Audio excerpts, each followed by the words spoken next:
Good evening ছাত্ৰ ছাত্ৰীসকল তোমালোকক আকৌ মেথছৰ আৰু এটা ক্লাছ কৰাৰ কাৰণে ভিডিঅ' ক্লাছ কৰিম বুলি আগবাঢ়িলোঁ। তোমালোকক আগৰ অনুশীলনী আৰু আগৰ ভিডিঅ'বিলাকত অনুশীলনী 1.5 আমি ষ্টাৰ্ট কৰিছোঁ। কিছু মাজত অংক বাদ দি এৰি কিনে আমি নতুন এটা টপিকছ আৰম্ভ কৰাৰ কাৰণে চেষ্টা কৰিছোঁ। এটা অংক তোমালোকক আগৰ ক্লাছটো কৰি দিছোঁ। আশা কৰোঁ অংকবিলাক তোমালোকে বুজিবা। যিবিলাক নোট দিয়া আছে নোটবিলাক কিতাপত দাগ দিবা, সেইবিলাক পঢ়িবা আৰু সেই নোটবিলাকৰ যিটো সাৰমৰ্ম সেইটো মই বৰ্ডত দেখাই দিছোঁ। তোমালোকে ভিডিঅ'বিলাক প'ষ্ট কৰি সেইবিলাক লিখি ল'বা ভালকৈ। কি কৈছিলোঁ একবাৰ মনত কৰা। পৰিমেয় অপৰিমেয়ৰ যোগফল অপৰিমেয়, পৰিমেয় অপৰিমেয়ৰ বিয়োগফল অপৰিমেয়, পৰিমেয় অপৰিমেয়ৰ পূৰণফল অপৰিমেয়, পৰিমেয় অপৰিমেয়ৰ হৰণফলো অপৰিমেয়। এইটো সদায় ফিক্স। আকৌ 2 নম্বৰ নোটটোত আছিল কি যে অপৰিমেয় অপৰিমেয়ৰ যোগফল, অপৰিমেয় অপৰিমেয়ৰ বিয়োগফল, অপৰিমেয় অপৰিমেয়ৰ পূৰণফল, অপৰিমেয় অপৰিমেয়ৰ হৰণফল। অৰ্থাৎ দুটা অপৰিমেয়ৰ মাজত যোগ বিয়োগ পূৰণ হৰণ এই 4টা কাম কৰাৰ পিছত যিটো এনচাৰ আহিব সেই এনচাৰটো হয়তো কেতিয়াবা পৰিমেয় হ'ব পাৰে, কেতিয়াবা অপৰিমেয় হ'ব পাৰে। এইটো আমি তেনেকৈ ক'ব নোৱাৰোঁ। কিন্তু পৰিমেয় আৰু অপৰিমেয়ৰ মাজত যোগ কৰা, বিয়োগ কৰা, পূৰণ কৰা, হৰণ কৰা এইটো সদায় থিৰাং। এইটো কি হ'ব? ইয়াৰ এনচাৰটো সদায় অপৰিমেয় হ'ব। এইবিলাক কথাৰ ব্যৱহাৰ আমি আগৰ ক্লাছটোত পাইছোঁ। এতিয়া আমি এটা নতুন টপিক আৰম্ভ কৰি আছিলোঁ যে অপৰিমেয় সংখ্যাৰ কিছুমান সংখ্যা আছে তাত ভগ্নাংশ আকাৰত আছে, কিন্তু হৰৰ সংখ্যাটো আছে অপৰিমেয়। এই অপৰিমেয় সংখ্যাটোক আমি কেনেকৈ পৰিমেয়লৈ পৰিণত কৰিব পাৰোঁ? যাক হৰৰ পৰিমেয়কৰণ বুলিও কয়। শ্বৰ্টকাটত কেতিয়াবা কয় হৰৰ পৰিমেয়কৰণ কৰা। ইয়াৰ অৰ্থটো এইটোৱে, হৰত থকা সংখ্যাটো আমি অপৰিমেয়ৰ পৰা পৰিমেয়লৈ ট্ৰান্সফাৰ কৰিব লাগে। তো পেজ নম্বৰ 47 কুৱেশ্যন নম্বৰ 5 1 নম্বৰটো মই কৰি দিছিলোঁ। তাৰে আৰু এটা অংক মই কৰিবলৈ ওলাইছোঁ। সহজে অংকটো তোমালোকক বৰ্ডত মই কৰাই পিছত এক্সপ্লেইন কৰি দিম, মই বৰ্ণনা কৰি দিম। তো ইয়াৰ পিছত মই অংকটো 5ৰ 3 নম্বৰ অংকটো মই কৰাম।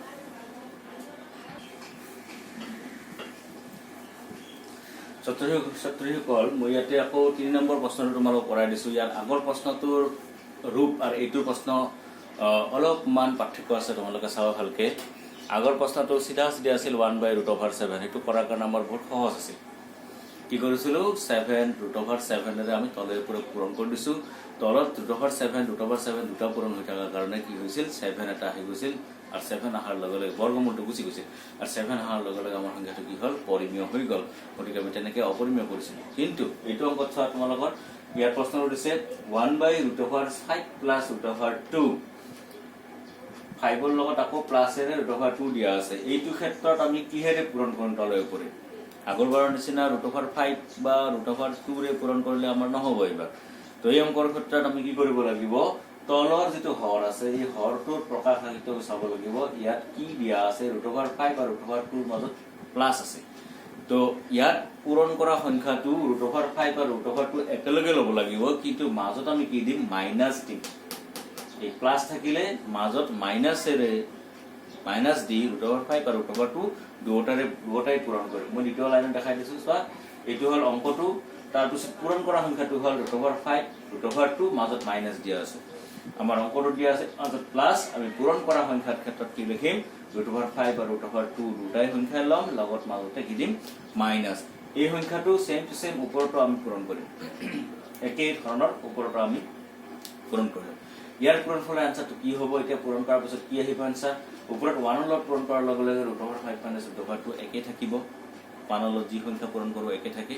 ঠিক আছে, 1ৰে আমি এই সংখ্যাটো পূৰণ কৰিলোঁ, ইয়াৰ পৰা সেই সংখ্যাটো থাকে। তলত কি হ'ল? তলত এটা ফৰ্মুলা ব্যৱহাৰ হৈছে। তোমালোকে ভালকে চাবা, এইটো তোমালোকৰ আগতে পোৱা ফৰ্মুলা। এই ফৰ্মুলাটো এনেকুৱা ধৰণৰ হৈ আছে। ফৰ্মুলাটো আমি এটা ফৰ্মুলা পাইছিলোঁ, a প্লাছ বিৰ লগত যদি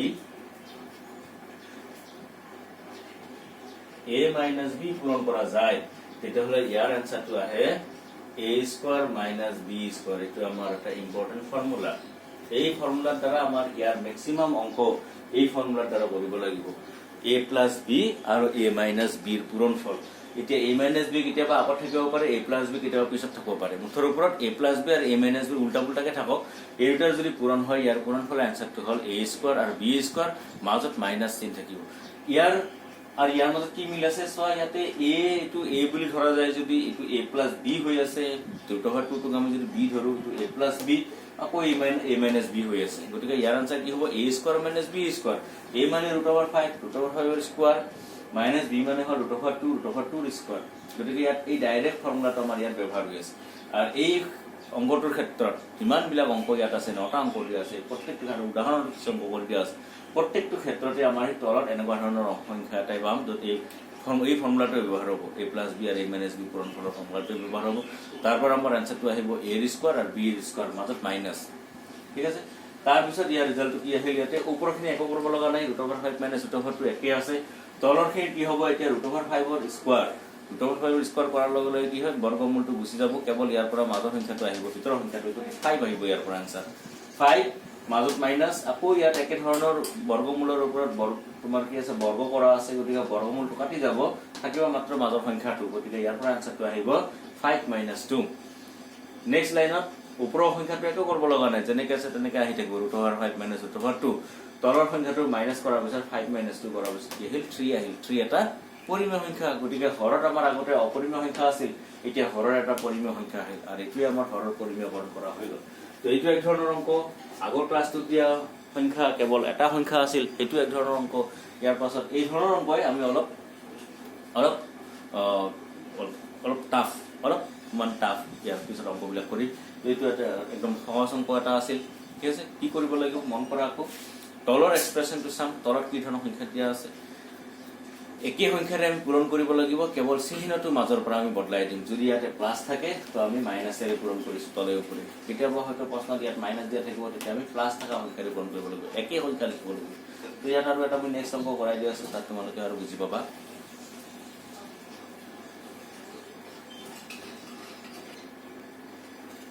তো ছাত্ৰছাত্ৰীসকল এতিয়া মই অলপ ডাঙৰ ফালে অংকটো যাই আছো এতিয়া তোমালোকৰ কোৱেশ্চন নম্বৰ 7 ইয়াতে মই কৰাই দিছো আৰু মই এটা আলোচনা কৰিম এতিয়া চোৱা এইটো প্ৰশ্নত দিয়া আছে কি 5 + √3 তলত দিয়া আছে 3 + √6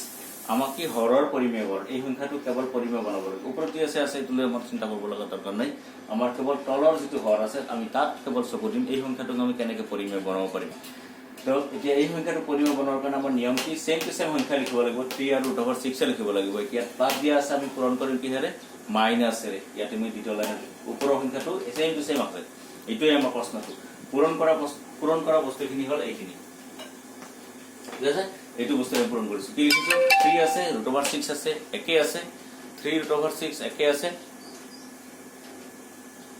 কিন্তু মাজত আমাৰ আগতে যে প্ৰশ্নটি আছিল প্লাস আমি লিখিছো কি এতিয়া মাইনাসেৰে পূৰণ দিছো একে সংখ্যা ওপৰত দিব লাগিব 3 - √6 এতিয়া তলত হল 3 + √6 আৰু 3 - √6 নেক্সট লাইনত আমাৰ কি হ'ব প্ৰথমতে আমি তলৰ কামটোৱে কৰি যাম তাৰ পিছত ওপৰৰ বিলাক সদায় আমি হৰৰ কামটোৱে আগতে লিখিম আজদাল টানি হৰত থকা সংখ্যাখিনি আগতে লিখিম তো এইটো আকৌ আগৰ প্ৰশ্নটোৰ নিচিনা কি হ'ল a + b a - b ৰ পূৰণফল ইয়াৰ পূৰণফলৰ আনসাৰ কি হয় সদায় a² - b² গতিকে a² হলে কি হ'ব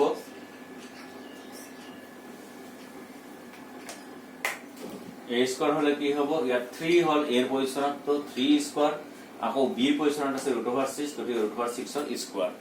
তাৰ পিছত আমি এটা চিন্তা কৰিম যে ওপৰত থকা এই সংখ্যাখিনি আমি কেনেকৈ পূৰণ কৰা যায় তো এইটো আমাৰ কি আছিল যেটো তোমালোকৰ বিতৰণ বিধিৰ দ্বাৰা আমি কি কৰিব লাগিব এইটো পূৰণ কৰিব লাগিব কেনেকৈ কৰিম আমি প্ৰথমতে ইয়াৰ পাছৰ লগত পিছৰ ব্ৰেকেটৰ গোটেইখিনি সংখ্যা পূৰণ কৰিম মই এটা ভাঙি লিখিছো 5 পূৰণ পিছৰ ব্ৰেকেটটো প্লাস আহিল √3 ইয়াৰ লগত পিছৰ ব্ৰেকেটৰ গোটেইখিনি সংখ্যা অৰ্থাৎ এই সংখ্যাটো একবাৰ 5 ৰ লগত হ'ব এই সংখ্যাটোৰ পূৰণফল আকৌ একবাৰ √3 লগতো হ'ব মাজত প্লাস থাকিব তাৰ পিছৰ লাইনত কি কৰা হৈছে তলৰখিনি কি হ'ল প্ৰথমতে হৰৰ কামটো আমি কৰিম আজদাল টানি দিয়াৰ লগে লগে হৰৰ সংখ্যাখিনি লিখিম তো ইয়াত 3 ৰ বৰ্গ 9 মাইনাস এটো বৰ্গমূল আছে স্কয়াৰ কৰা আছে বাহিৰত গতিকে বৰ্গমূলটো কাটি যাব মাজৰ সংখ্যাটো অলপ মাত্ৰ ইয়াতে 6 ওলাল তাৰপিছত আমি ওপৰৰ সংখ্যাবিলাকৰ পূৰণফল এতিয়া চাম কি পূৰণ হ'ল 3 ৰ লগত 5 ৰ পূৰণফল প্ৰথমতে সেই ডাটা আছে 15 তাৰপিছত 5 ৰ লগত √6 ৰ পূৰণফল 5 √6 ঠিক আছে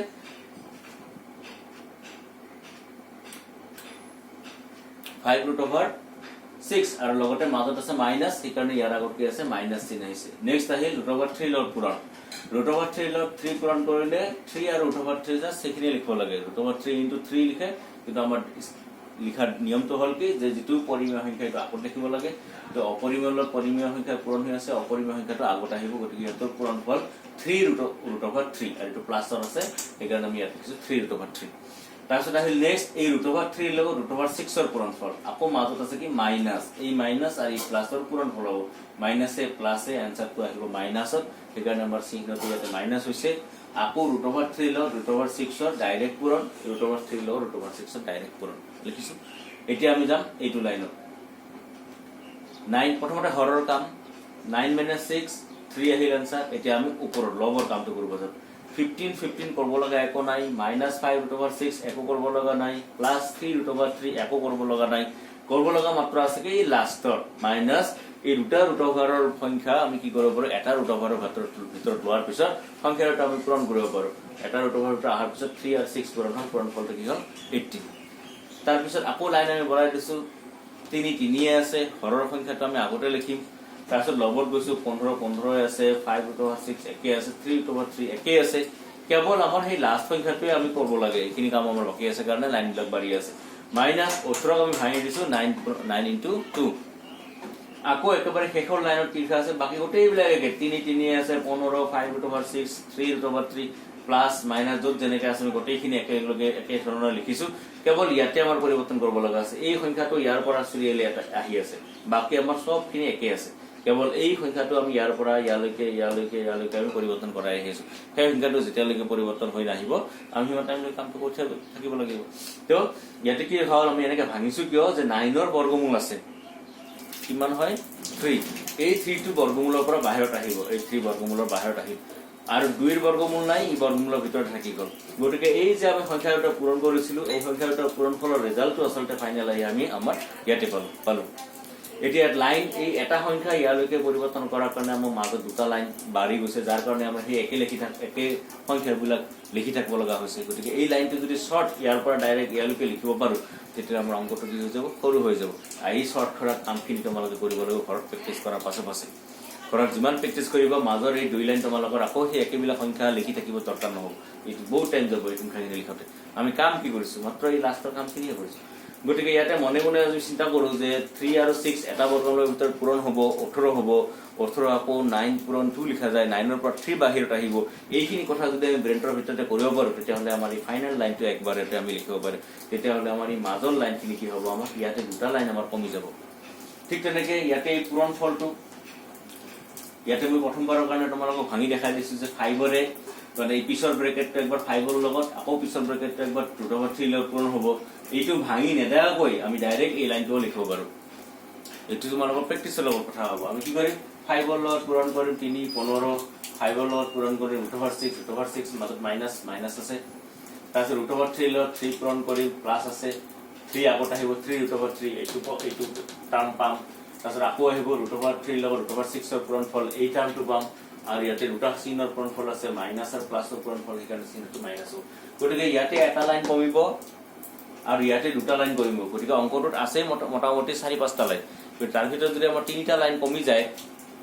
তো 3টা লাইন কমি যোৱাৰ লগে লগে আমাৰ কি হ'ব অংকটো একেবাৰে শৰ্ট হৈ যাব এইখিনি কাম আমি কেতিয়া কৰিম এতিয়া আমি ভাঙি কৰিছো প্ৰথম অংকটো হোৱাৰ কাৰণে ঘৰত প্ৰেক্টিছ কৰি এই অংকটোক আমি কি কৰিব লাগিব সৰু কৰি লৈ আহিব লাগিব এই ভাঙি